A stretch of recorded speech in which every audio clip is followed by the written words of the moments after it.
All right, folks, it is the Friday live build back by popular demand. You guys enjoy the lineup reviews on Monday, but boy, do you love the live builds. And there was a few people in the comments last week saying, man, you got to get this CSURam88s on the live build. And I said, I think I can make that happen. And lo and behold, look who is joining me now. Pete, thank you for joining us. Oh, it's a pleasure. I'm blessed to be in your presence. You're just a beautiful human being, and hopefully we can start turning it around on DraftKings. I'm in contention in the gridiron, and I need a big week to get even on the DraftKings football season. Yeah, how's your season going overall? I know you booked a win in the three-man a couple weeks ago. That was nice.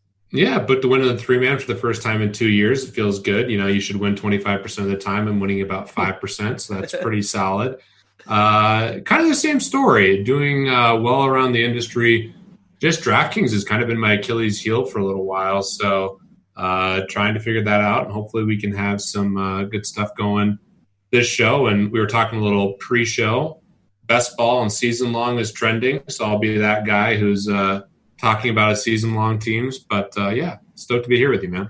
That's the Davis Maddock move. When DraftKings isn't going well, we start talking about our season-long teams. Oh. So. It's an hour into the game. It's like, well, drawing dead this week. Might as well start sweating the season long. So, yeah. That's right. I'm stoked for this, man. Nice. Yeah, so if this is your guys' first time tuning into this is what I would call a hashtag process show. Later in the episode, we will build a lineup, but do not get caught up on the individual picks. Do not message us saying, why didn't you have exposure to this game? This is all to talk through different ways we're thinking about ownership, correlations, late swap, et cetera, et cetera. So if you view it from that angle, I think you will enjoy it. And yeah, we're just trying to teach some people how to fish here. And I'm trying to teach myself how to fish as well, Pete. Well, bud, I'm a fish, so hopefully you can reel me in. So I thought one place we could start is taking a look at my lineup here from last week. I went with kind of a chalkier game stack with the Watson to Hopkins and bringing it back with Waller. I tried to get unique with Kiki QT, and that backfired. I guess my question that I've been thinking about a lot, Pete, is if you're approaching, say, a single entry or three max, and you know you have to get unique at some spots to, ultimately take down the tournament, are you looking to get unique in the game stack, or do you like eating the chalk there and then getting unique outside of that game? Yeah, great question, and something I'm trying to figure out as well. This team actually looks super similar to what I built. Kiki Kute burned me in a big way over on FanDuel last week. But, yeah, I was all in on those running backs that you had there. I had some David Montgomery, so I shouldn't say all in, but was high on the Tennessee passing game as well. So like this team quite a bit. And to answer your question, right now I'm trying to identify some other game stacks that might be a little less owned. I think, one thing I'm doing that has proven to work, and you see other sharp players utilize, is basically jamming in some of the chalkier running backs and trying to get contrarian with the receivers and the pass catchers, which is going to lead to attacking some game stacks that aren't quite as chalky. And yeah, I'd say that's probably, even though I played all these same guys, the team I used in the gridiron was a Watson stack with Hopkins and Waller as well. I think the mistake there is just the ownership. The ownership's just so high on that stack, specifically Watson, Hopkins, Waller, that you probably are better off going with a different game to stack. Even though it's a high equity spot, I think I'm eating the chalk too often. When you, I think one thing that has also happened to me with regards to thinking about chalk is, I'll look at our ownership projections. I know you guys have them over at Action as well. And I think they're generally tailored toward like the Millie Maker or the larger field stuff. And you'll see we'll have the quarterbacks here all at 14, 11%. I think last week we had, Watson around the 18 to 20%. And then he comes in at 31% in a single entry tournament. Should I just always be applying like a 1.5x ownership premium on these plays in the more narrow or single entry 3max contests?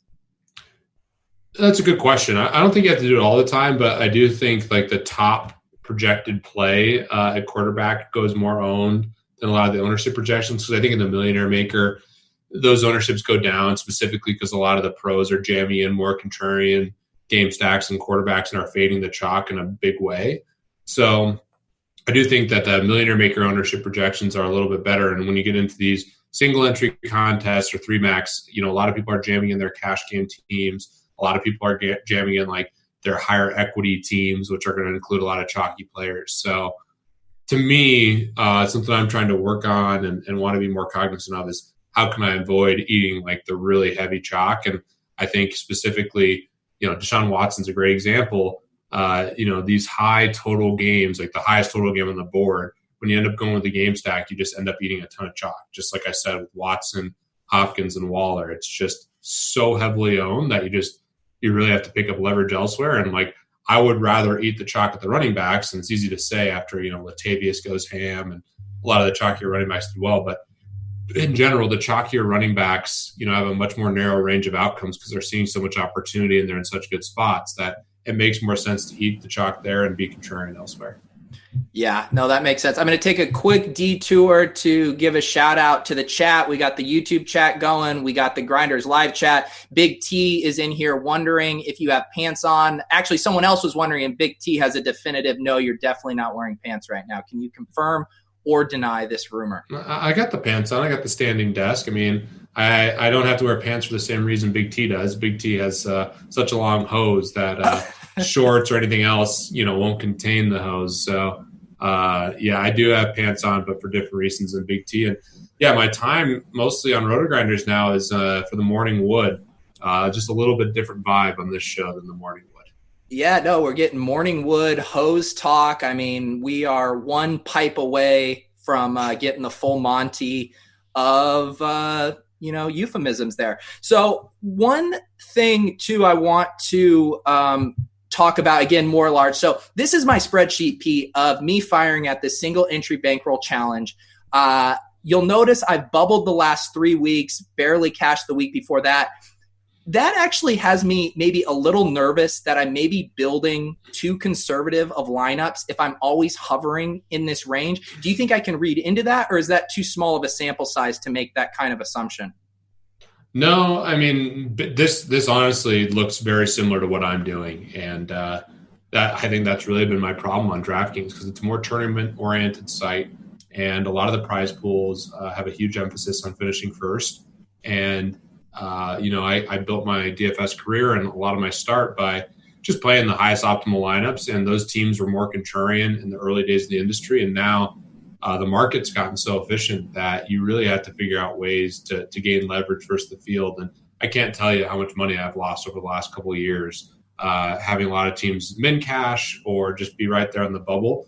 I look at my tournament teams, most weeks, and a standard week for me is I'll have 10 tournament teams. 2 will cash, like min cash, maybe one's good. And then all 10 teams, or like 8 of the 10 teams will be above, 50%, but they're all in that range of like, not getting paid and just above average. And I think that's because I'm eating too much chalk.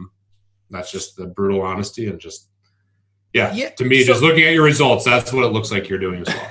Yeah. So how do we so one thing I've been trying to do is look at my average ownership percentage on these lineups. Mm-hmm. Do you have a rule of thumb of like, I think I've been hovering in like the 13 to 15% range. Do I need to be getting under 10% average to have a shot at the top, or do you have a rule of thumb you like to take? Well, our boy Levitan has been talking about 15% around the industry, and I think everyone's just picked that up. And I think 15% across the board is different depending on your lineup. Like I mentioned before, I really do believe it's okay to eat the chalk with these running backs because their range of outcomes is more narrow. And I think it's really, really important to get these game stacks and your quarterback stacks at lower ownership.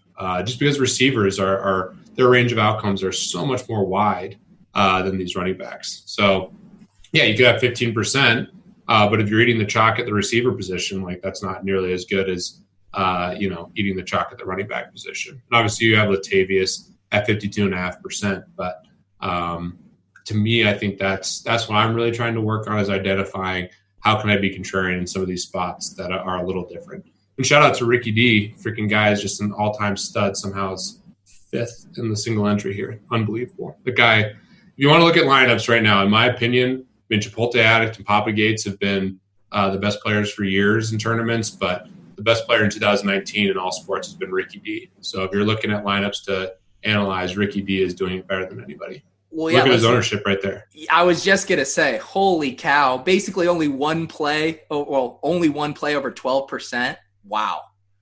He's made millions and millions and millions of dollars this year. He's probably having the best 2019 of any DFS player. Yeah. Yeah, I mean, when you look at this lineup here, obviously the Schaub to Julio and Hooper, he got at extreme low ownership. He was willing to eat the chalk on Latavius, got on two of the kind of boom-bust running backs who are a little touchdown dependent, but both in good spots there. And then obviously the Mike Evans hammer there as well. Do you have any other thoughts on this lineup other than it being awesome? No, it's just beautiful. I mean, he has the game stack with Atlanta, Seattle, which is a high total, but he gets a really low ownership, which is what you want to do. He gets Schaub, Julio, and Hooper. He has a 4-man stack, which I think is optimal, and he has really low ownership on it. I mean, 1%, 8%, 4%. It's just sexy as hell. Mike Evans, who everyone knew was a really strong play in tournaments last week, 10% is probably fine. And really the only chalk that he ate was Latavius Murray, but he's such high equity that I think, he was a lock in all formats for me, so I have no problem with that. The one thing that I'm a little curious on is he has Mike Evans and the Buccaneers defense. That's certainly something I'm not doing. I think I'm playing running backs and defenses almost exclusively, but maybe that's something that's being overused, and maybe there's some value in using the receiver and defense as well. Yeah. Yep. Well, this is a very good lineup. I'm very jealous of it. Everyone was giving me a hard time last week because I was on Tevin Coleman. I was going to play Sony Michel, and then if Rex Burkhead was active, I was going to swap to Tevin Coleman. But the Rex Burkhead news came out so early that I swapped to David Montgomery, which was fine. But Tevin obviously explodes.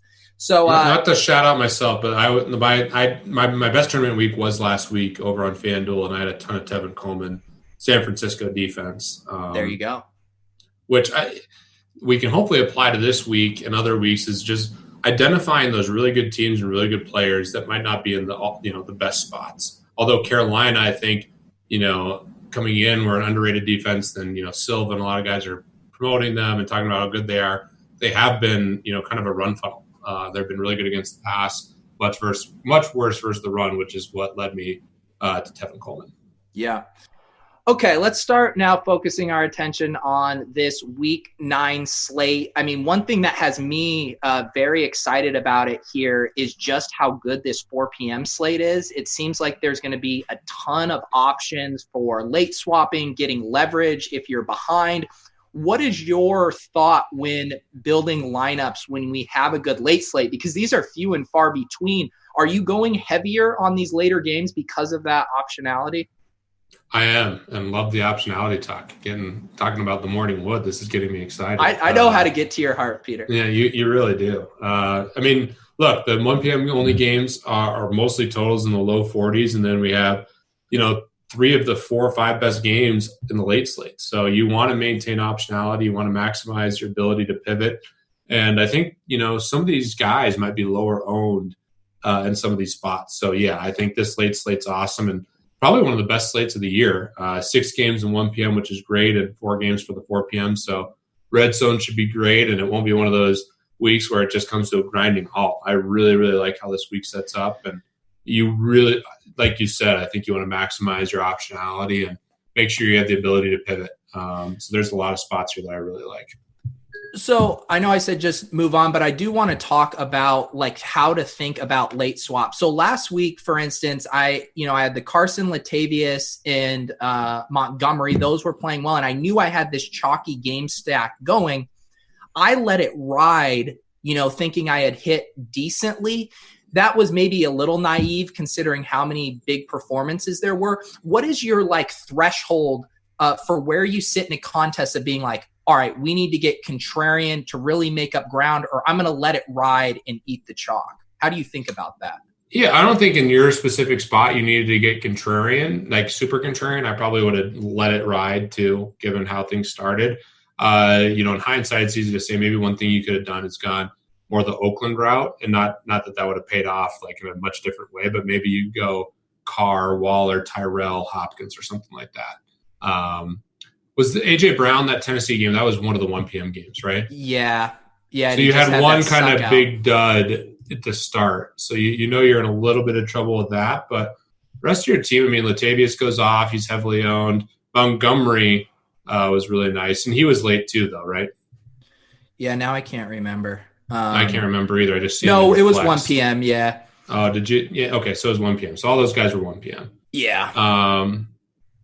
Yeah, it's a tricky – that's an interesting one because you've had like a pretty good start but not a great start. So what do you do there?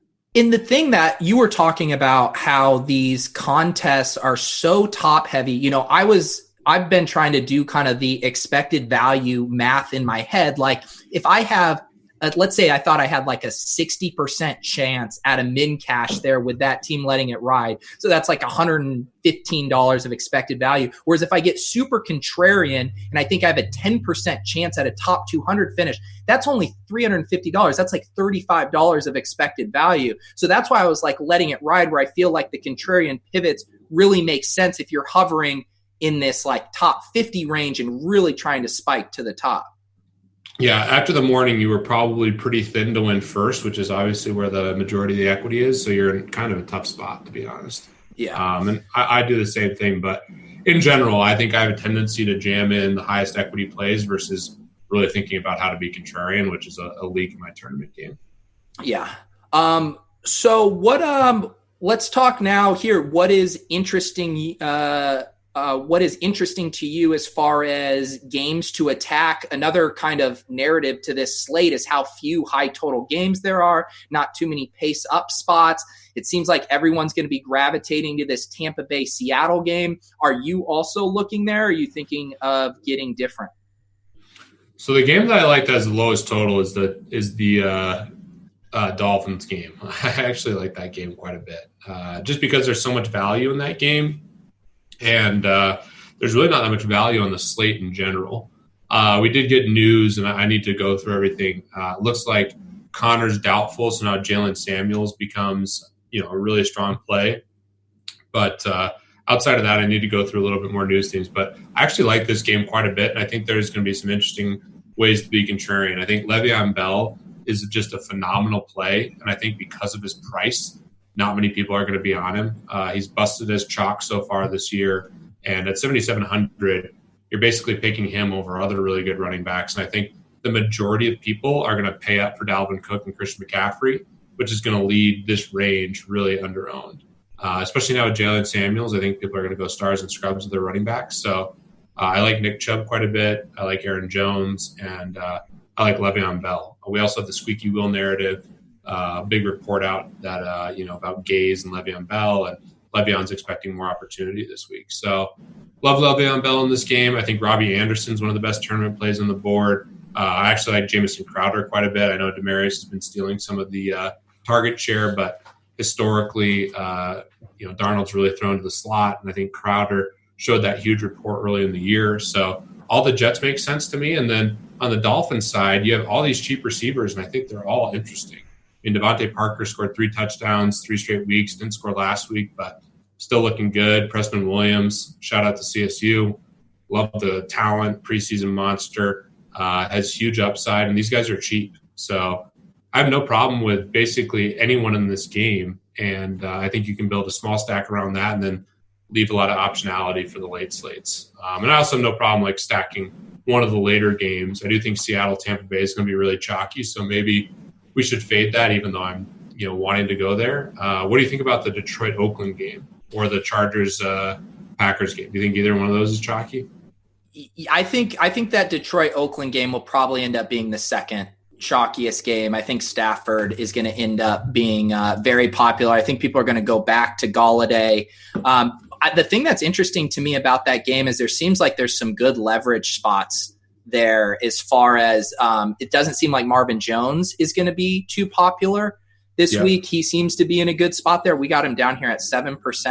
What about Danny Amendola and Hawkinson? I like both those guys. Well, so that's interesting because I actually wanted to bring this up when you were mentioning Crowder, and it's kind of similar to the Kiki QT play last week, and obviously Amendola falls into this realm as well. How do you think about these guys that are lower ADOT but potentially high volume guys, but you're going to need them to get, 9 to 10 catches and get in the end zone to really win a tournament? How do you think about those type of guys as far as giving you access to a ceiling that you need? Yeah, and generally you want to fade him. I think Amendola. Well, first of all, I think Jamison Crowder could do it as well, which is why I brought him up, and they're cheap, which is nice. But Amendola specifically, I mean, he's seen 19 targets the last 2 weeks, converted 16 catches. He's gone for 200 yards the last 2 weeks, and he hasn't scored. So you just need a touchdown, which I don't think is like. Obviously, the red zone targets are going to be Hawkinson, Galladay, and Marvin Jones. But with this Detroit team, they're working out Jay Ajayi. They clearly don't trust Ty Johnson. They ran Trey Carson a bunch, who's not a good player. So I think they're just going to have to throw a lot more, which should be really good for all these guys. So I actually am pretty excited about Danny Amendola, more so than Crowder. I think Crowder's, you're just trying to get really contrarian because he'll probably come in sub 5% for sure. And Amendola will be low owned too, relatively. But man, the opportunity is right there, and he just needs a touchdown because over 100 yards and like 8 catches is really in the realm of possibility, and that's 21 points right there. You get the touchdown, you're in that tournament winning upside already. But in general, to your point, you want to be avoiding these guys.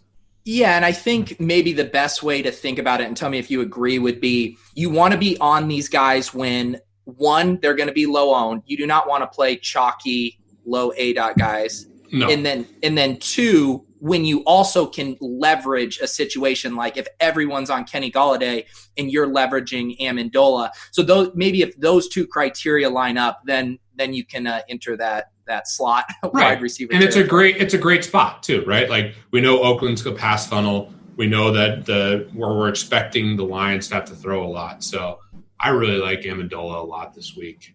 He's one of my favorite plays, and Levitan called him a 4-condom play, which makes total sense. But I think he's a phenomenal option because he's just got a really, really high floor. And I do think the ceiling is there if he could be fortunate enough to catch a touchdown, which obviously is not as high of a likelihood as a lot of other receivers. But the other nice thing for him, too, is he's unlikely to kill you, which is also important in these tournaments. Like, you would have easily cashed if you don't get the 0 from Kute, right? Right.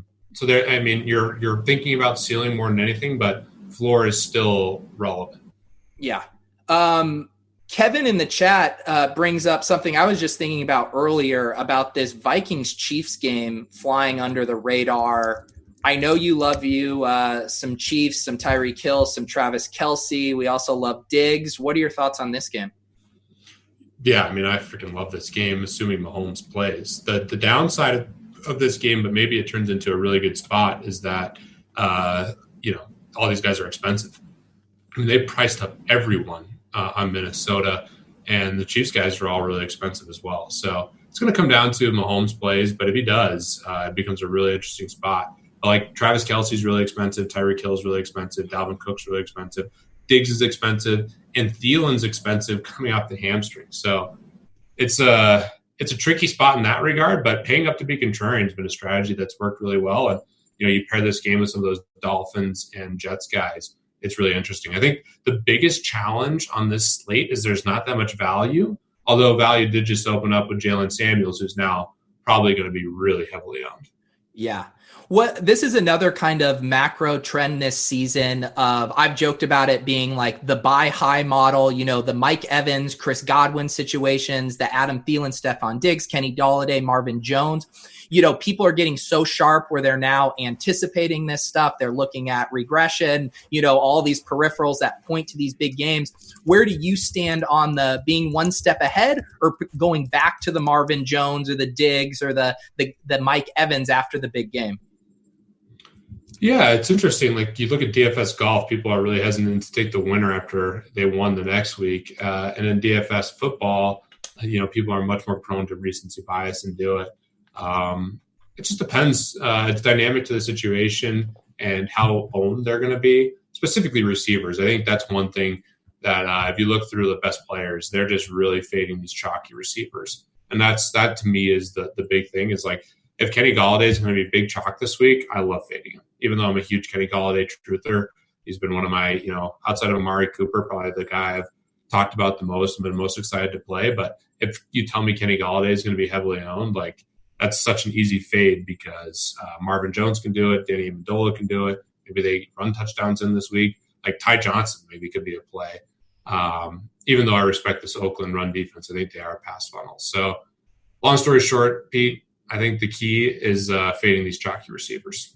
Yeah, I agree. And when you do look at those winning lineups, like you said, it's very, few and far between where you're going to see a mega chalk receiver in there, unless it's like the Will Fuller, explosion game where everyone's on him and he's cheap and a nut spot. But, you look here at our ownership, we got Godwin coming in 22%, Mike Evans coming off of just a massive game at 12%. And it's this thing again, right? Wouldn't you say, you were playing in the Wild Wild West days. If this was 5 years ago, what would be the ownership on Evans and Godwin this week coming off of last week's game? Yeah, it's low. The Will Fuller week was my best week by a large margin in terms of just like net results. And I have a 200% ROI that week, right? And back in the Wild Wild West, I would have had like thousands of percent ROI, like been in a really good chance to win. And that would have made my year. And that's the difference. Like Will Fuller does nothing all year and he's in a great spot. Everyone recognizes it. And now he's 25% out. So that's a big difference between the industry now. And I do think Mike Evans will be popular this week. I think Godwin will be really popular too. That's a good question. Who's going to be more owned out of those two? I think it's the people getting sharp thing, and they're going to go to Godwin, and they're not going to want to chase the points. Yeah. They're both going to be heavily owned. That's the other thing too with this team, right? Like everyone knows where they're going. Yeah. I wish we could have some conviction on one of these running backs, but like, how do you play, Jones, Barber, or Ogunbowale or whatever he is? Like, you can't touch those guys. So it's really tough, and that's the hard part about that game is it's hard to be contrarian. Yeah, they all got targets last week. The one nice thing, Ronald Jones finally getting some targets, 4 targets. He obviously looks like the most talented guy. If you're going to take a leverage stand in that game, although playing a running back on the Bucs on the road in Seattle seems like a recipe for, punting off money. But let's start getting into the lineup build. There is one question here. It's another kind of macro strategy question. And I feel like I fall into this trap as well. It's a general stacking thing. It just feels so comforting to do the one quarterback, the 2 receivers, bring it back with another pass catcher.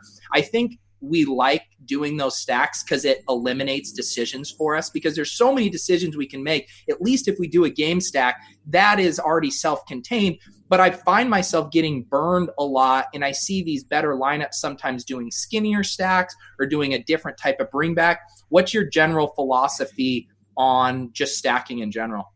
Gosh, Pete, I can't tell you how easy it was to just print money back in 2013, 14, 15, 16. Because I've been doing game stacks. Even in 2012, when I won the FanDuel championship, I was one of the only guys to have a game stack. So this was one of my, bread and butter moves, and now everyone's doing it. So I don't know, like it's clearly the right move in terms of correlation. It's giving you the most upside. You need these games to shoot out, and we're in a position now where the market's gotten just so much more efficient. So figuring out how to be unique is much more challenging. You have to figure out ways to give up just a little bit of equity and gain leverage versus the field.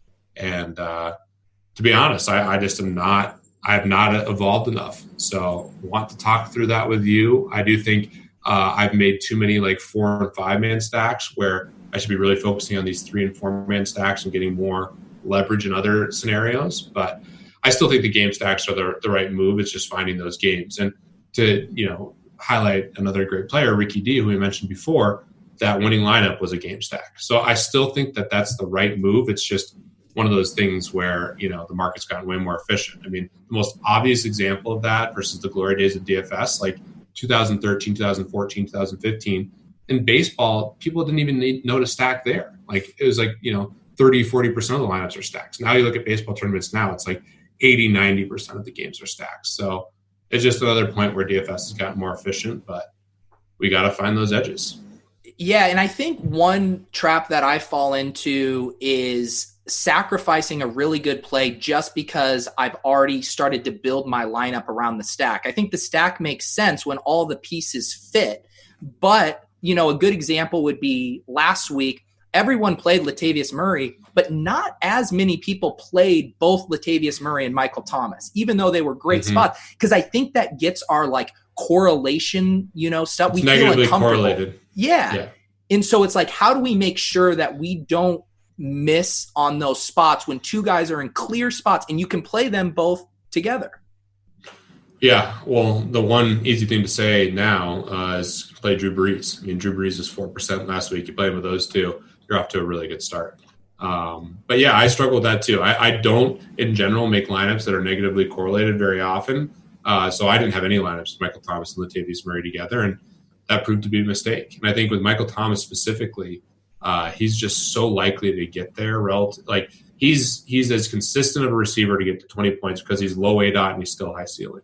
So because of that, his range of outcomes is just so good for DFS. And Latavius Murray was in an all-time smash spot. So that's probably a mistake, and it's easy to say that after the result. But, man, I struggle with that. I really try not to have negatively correlated guys, and maybe that's a big mistake and something I need to plug up. Yeah, and especially where, again, last week, an example where you see Mike Evans and Kupp and Nuke and Michael Thomas all go off, and it is a good reminder of if you do identify the massive ceiling guy that could see, an outsized percentage of that team's production, and you can get all of those guys in a way that is positively correlated too, and that you're just attacking the best option. But let's move on here. Let's build a lineup for this week. So let's do this Swolecast style where we go back and forth and we do try to, play off of each other's picks, get some good correlations in there. And then what I also like to do is then think through a couple scenarios for how we might late swap if we're behind or let it ride, etc. Does that sound good to you? Let's do it.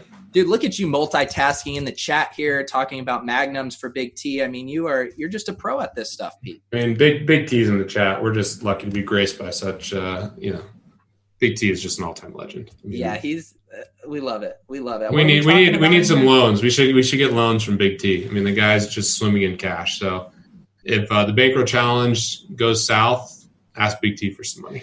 Yeah, I'm pretty sure my colleague Pete Manzanelli almost had Big T on the line for a $600 man's coin, but I haven't heard back from him. That Big T, that offer still stands. All right, Pete, I'm giving you first pick here. I know you mentioned you like that Dolphins-Jets game. Is that where you're going to go with your first pick? Yeah, let's do it. I'll start off on brand. Let's go Preston Williams as a play. Okay. And then I guess let's just get the elephant out of the room here. Is Jalen Samuels a lock button? Is he our generation's Latavius Murray? I think so. I mean, a single entry, and this is a good question. He's at a running back position that I'm okay eating the chalk, and it's just so hard to see him failing at this price tag unless he gets hurt. Yep. So I will do that as my pick. I'll take the uninteresting one because people want to hear your picks way more than they want to hear mine. So are you stacking up, Preston? Or are you going to go on the Jets side? Let's go the other side, and I'll let you choose. We'll do a hybrid choice here. Robbie Anderson or Le'Veon Bell? You choose. So that's in it. Let's pull up our ownership here because I'm with you. I really like Robbie Anderson. If he's again one of those guys though, if he was chalky, we wouldn't want to be on him just considering his boom bust profile. We have him at 8%. Does that sound about right to you? Yeah. I like Robbie Anderson at 8%. Le'Veon Bell we have at 12%. Do you have a threshold on his percentage to where you wouldn't be on him as much? I love Le'Veon Bell this week. I think he's I think both plays are awesome. So 12% for a running back I think is fine, and I could actually see that ownership being a little bit lower. Although we have freaking Levitans tweeting about the squeaky wheel narrative. So are you kidding me? I know. This guy, it just stick to tweeting out the Halloween pictures, Levitan. We know that's what get all the engagements. You don't need to ruin the ownership. He needs to tweet out the dogs, the kids. I mean, he's got so many shticks he can go to. Stop giving out the goods. Yeah. All right. Well, Big T's making a push for us to play both Robbie and Lev together. Should we just give the people what they want? Well, if we do that, we got to play Darnold, I think. Oh, yeah. Although that, to your point, that would then just be, is this a scenario where we play both without Darnold? with the negative correlation. I never do that, but maybe that's a leak. See, I think the calculus for me changes a little bit based on how Robbie scores, right? Because I totally agree. I was thinking the same thing. Right, where if it was how does he do well where Darnold doesn't do well? Right, whereas we could maybe make that argument if we were playing Bell and Crowder together, right? Where we could maybe not use. But Darnold goes for like 250 yards, 2 touchdowns, but those guys each get a ton of targets and catches. Yeah. So let's do that. Because Le'Veon Bell catches passes, do you just think of him as an extension of the stack as opposed to being negatively correlated with Darnold in the red zone? I think he's potentially negative correlated, but he can easily catch a touchdown, and I expect a lot of passes to go his way. So I love that. I mean, we have a perfect 4-man stack, and we have Jalen Samuels. So I like the start of this team a lot. Yeah, shout out to the RG extension here. And Nicole, this thing is sweet. We can see our percentages owned here. We got a very contrarian stack here with Darnold to Robbie at 4.1, 7.5. Bring it back with Preston Williams at 7.5. So let's do it. Let's go. Big T, the windmill. That's right. That's right. Big T never does the windmill on the morning wood. That was a pretty weak windmill because I'm in the confined space. But hey, God, I actually, you just gave me a reminder because there's something I've been wanting to message Big T. So first of all, Big T, your use of the Righteous Gemstone gifts on Twitter is legitimately my favorite thing. I laugh every single time. But this is what we need you to do, Big T. I need you to have someone record you doing these motions, the Righteous Gemstones motions, and I will turn them into GIFs. And then we can have the Big T GIFs of those same things online. It'll break the internet. My people will talk to your people. We're going to make this happen, okay? We got a comment in the chat that I actually really agree with in general. Yeah. I don't know if it makes sense for this lineup, but I think fading Samuel, like in the Millionaire Maker, fading Samuels and playing Juju Smith, I think is a really strong play. I'm not sure it makes sense in this format, but in the Millionaire Maker or like the $3, I think fading Samuels and gaining a ton of leverage versus the field and going Juju is a really strong play. Yeah, I agree with that. I don't know if I have the cojones to do that in the single entry, but I agree if you want $1 million, you're probably going to have to do it without Jalen Samuels. Okay. I like in the single entry, I like Jalen Samuels. Now I think we're starting off somewhat contrarian. I'd like to get even more contrarian with some afternoon guys. Okay, you kick us off here. I want you to take your stand on a contrarian afternoon guy here. So we have Darnold, Robbie, Le'Veon, Jalen Samuels, and Preston, right? Yep. Let's go Hawkinson at tight end. Also going to. I know he's been marginal so far after the first week, but Oakland has been really bad versus the tight end. First round draft pick, uber talented player. Let's hope he can get in the box. Okay. Excellent here. So then I'm definitely going to want, We have some money now. We do. The thing is it would be nice to have, what do you think about going with Josh Jacobs on the other side to correlate with this Hawkinson player? Is this a player? I'm fine with that. So my thought on Josh Jacobs, I actually thought where am I here? I actually thought he was going to be more popular this week, early in the week. I thought people were going to gravitate to him. We got him right now at 6%. And I don't think that this is a bad spot for him at all. The concern about him has been what his pass catching role is, which has been very minuscule at 2. But we know he's going to get all the high value opportunities inside the red zone. And it is one of those, it's a fragile play in that if they get behind, what are your thoughts on Josh Jacobs? Is that getting too cute? No, I don't think it's getting too cute at all. I think he's a talented player. I think this Oakland offense has shown a lot recently. And I think people will be scared off by the injury. Did we get any confirmation? I mean, I saw yesterday he's practicing. It sounds like he's just totally fine. Yeah, let us know in the chat. I haven't seen an update on him. I guess the one thing too is to think about, and we'll talk about this. So we'll have the Miami results done. If our stack popped off, Pete, we probably wouldn't be going with like a Hawkinson and Jacobs, would we? Or would we still? If we wanted all the giblets? I think we want to win all the money. And I Big T just named my next play, which is just so funny because we're really in sync here. I love where we're at. I think we have a really, really good team. We have one chalky spot in Jalen Samuels, and I got my favorite play on the board in a chalky game. And maybe he's not super contrarian, but I think he's so expensive that he's going to be tough to play for a lot of people, and that's Lockett. I think Lockett goes for 2 touchdowns this week. We see that just broken defense, long bomb to him.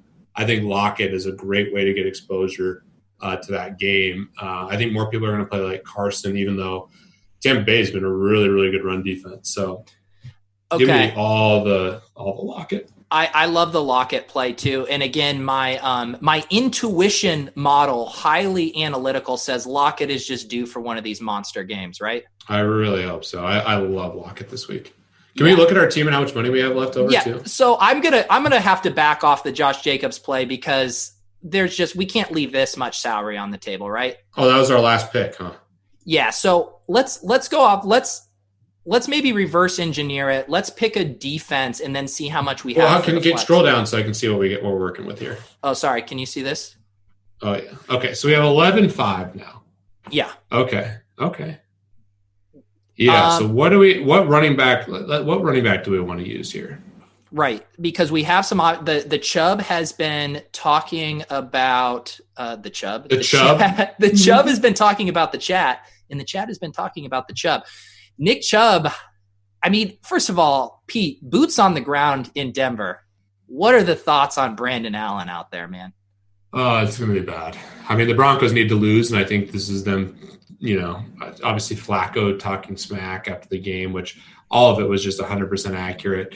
They want to go away from him, and this is the perfect time to go into tank mode. Just trying to think, what running back makes the most sense? People are asking for Christian McCaffrey, but that we don't have money for the defense. No. What should let's now see? We're really looking at Dalvin Cook, huh? Would a Chubb Browns work? Yeah. Yeah, we're leaving some money on the table though. Let's see what Dalvin does? Yeah. What 2K defense? We got the Chargers. I hate that. Well, I think you do Redskins, right? Josh Allen. I like the Redskins a decent bit. What do we think of this, fellas? I mean, is it making it move? Is it? Oh, the chat. I kind of like this team. Yeah. The Redskins defense is a good play this week. I mean, 1,800. Obviously, they should be priced. Logan, how porous they've been this year, but Josh Allen is the king of taking sacks and also takes turnovers. And it's the NFL. At any point in time, these defenses can show up, and there's a lot of guys playing for contracts. So 1,800 for the Redskins defense, I think, is a really strong play. And I think Dalvin Cook is just an absolute smash spot. Yeah, I like Dalvin here too. Let's think of a few different scenarios here. So DB saying he doesn't like Hawkinson. If we go away from Hawkinson, which I think is fine, like Hawkinson is a very risky play, very risky play. So we do have some other good options there. One guy that I'm kind of interested in is Greg Olsen. I think this is a pretty good spot for Carolina. Curtis Samuel. Go ahead. I was going to say, if we don't play Christian McCaffrey, that's a good pivot too. We gain some leverage there. And then you could also go back to Jonnu as well on the other side. Do we have Delaney Walker's status? I don't know. Someone in the Chubb, let us know if Delaney's going to play. But yeah, I think Greg Olsen's probably my favorite play down in this range here. Yeah.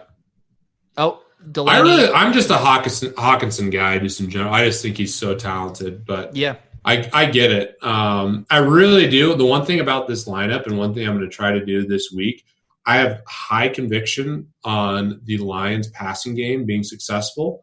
We've seen it so much so far, and especially the last couple of weeks, specifically with Green Bay.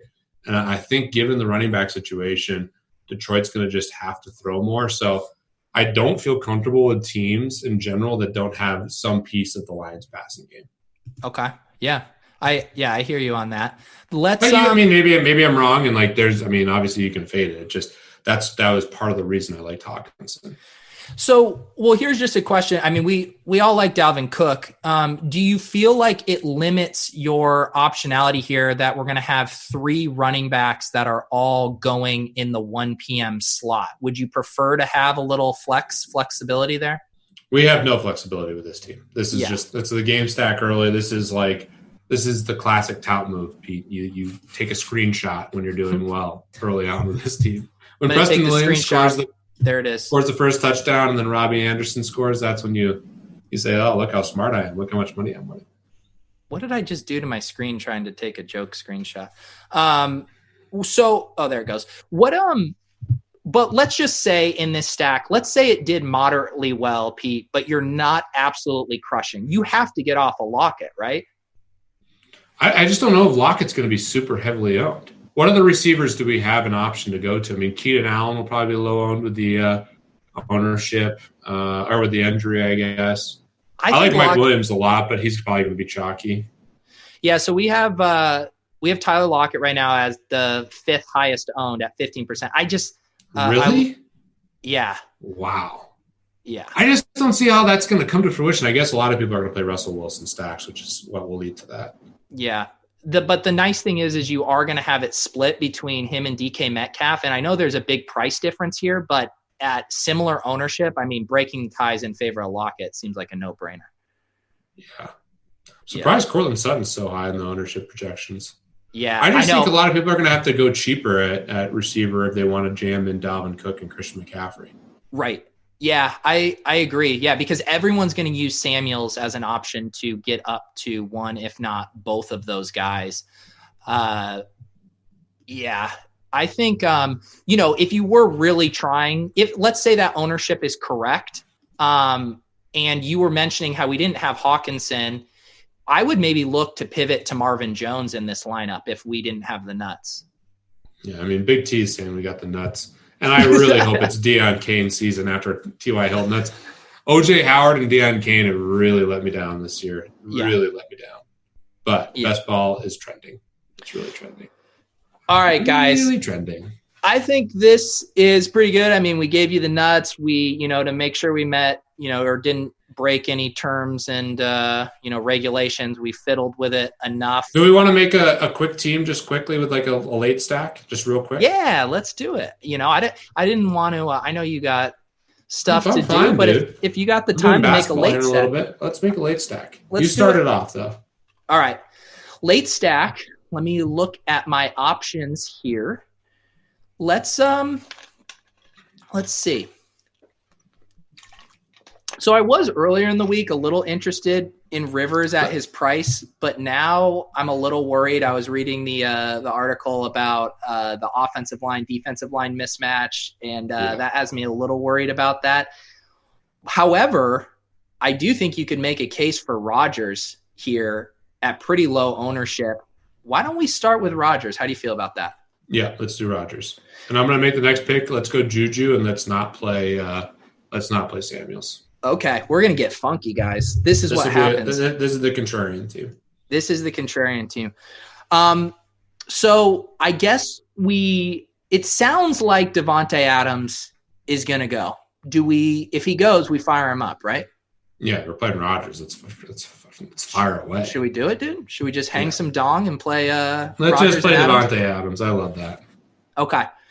All right, you take us here. We got a very unique lineup going. Let's keep it going with unique. Let's go Keenan Allen away from Mike Williams. So I expect to be chalk. What do you guys have for the ownership on those receivers? Yeah, we got Keenan at 15% and Mike Williams at 10%. Oh, that can't be right. Bang, bang, shots fired. Jimmy. I mean, that cannot be right. I prefer Mike Williams in a big way. So that I really do, but I was trying to go away from like what I normally do here. Well, we do have, because we're a little more expensive here, I think we could probably end up using the savings. You want to just go Williams? Sure. Let's go Williams. I think Mike Williams is a phenomenal play, by the way. Yeah. I mean, Green Bay, the one argument against that would be you have the offensive defensive line mismatch, and Green Bay does have a really talented secondary. But Mike Williams at some point is going to have some really good regression. The air yards model, he's been like the top of the buy low. That is a little skewed because he had a couple Hail Mary incompletes, but man, he's got super high upside. And last year he was on the positive side of just catching too many touchdowns. Yeah, I don't know. Someone brings up a good point. I know we said we weren't going to. Oh, go ahead. By the way, we got breaking news. Breaking news. Chat. Josh Gordon to the Seahawks. Really interesting. Him and DK. No way Metcalf. he plays this week, but man, that DK is doing that Spider-Man meme. I don't know.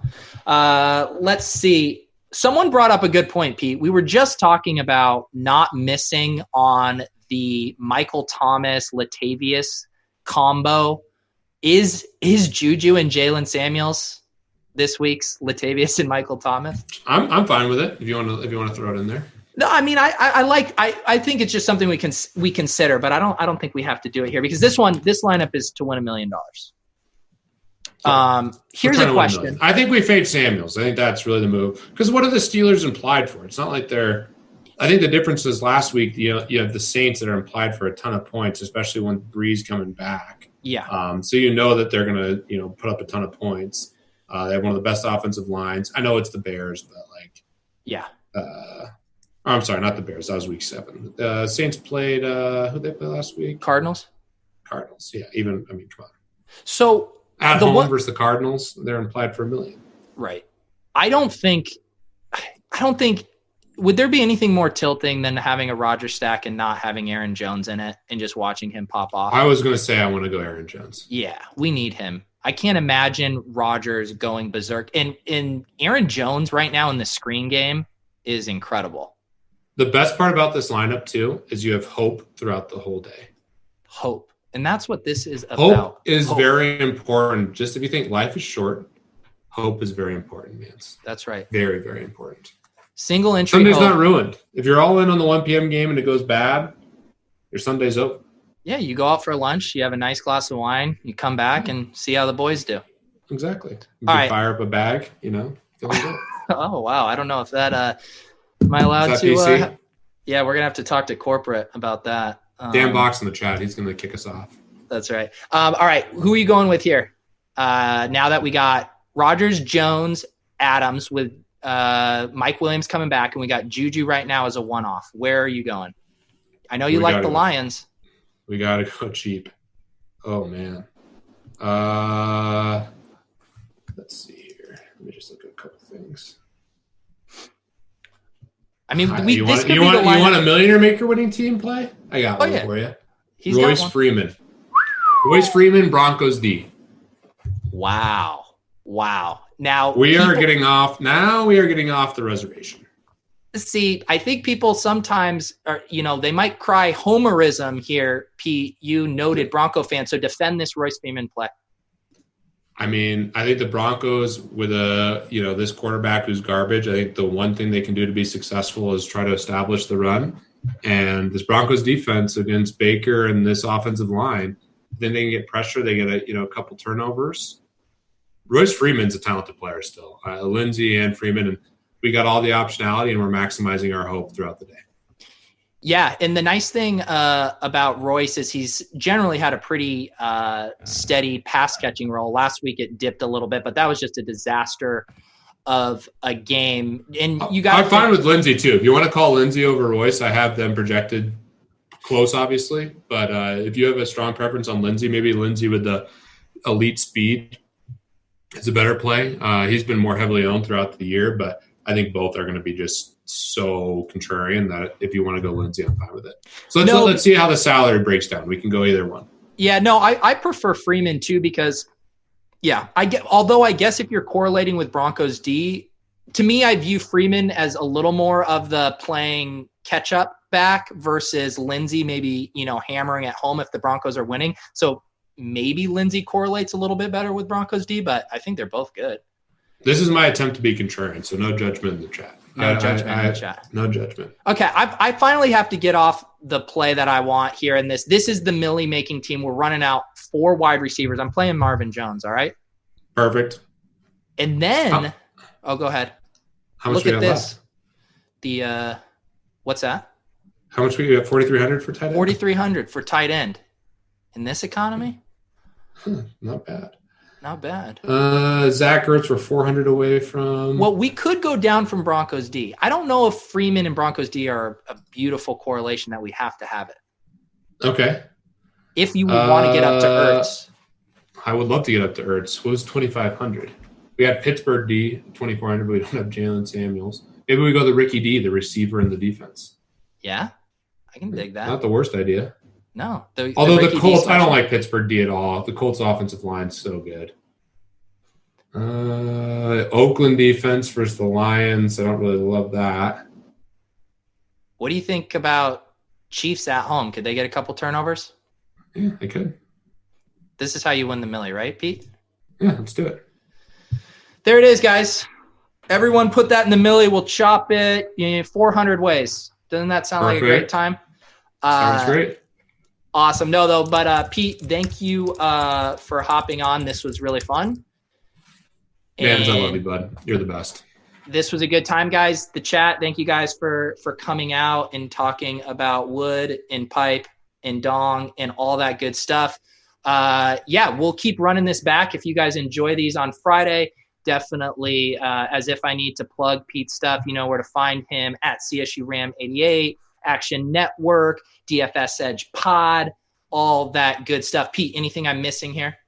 No, shout out to Big T. Shout out to Dan Bach. Sorry again for playing off the route. And, Mans, this is your week, bud. This is the week where you turn that negative 700 into plus 49,000, whatever change. This is your week, bud. This is the week, baby. It's the Pete Jennings bump, as Z Pruitt said in the chat. Imagine being CSU, just token up and playing golf every day. The dream.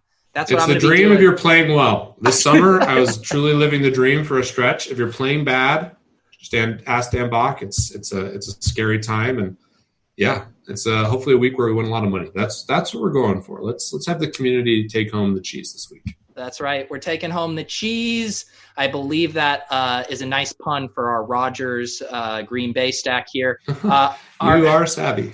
All right, guys. We will see you next week. I will have my lineup review / tilt session up on Monday. But no, it's not going to be tilt. It's going to be all champagne and that good stuff. Thank you guys for coming out. This has been the Single Entry Bankroll Challenge live build with Pete Jennings.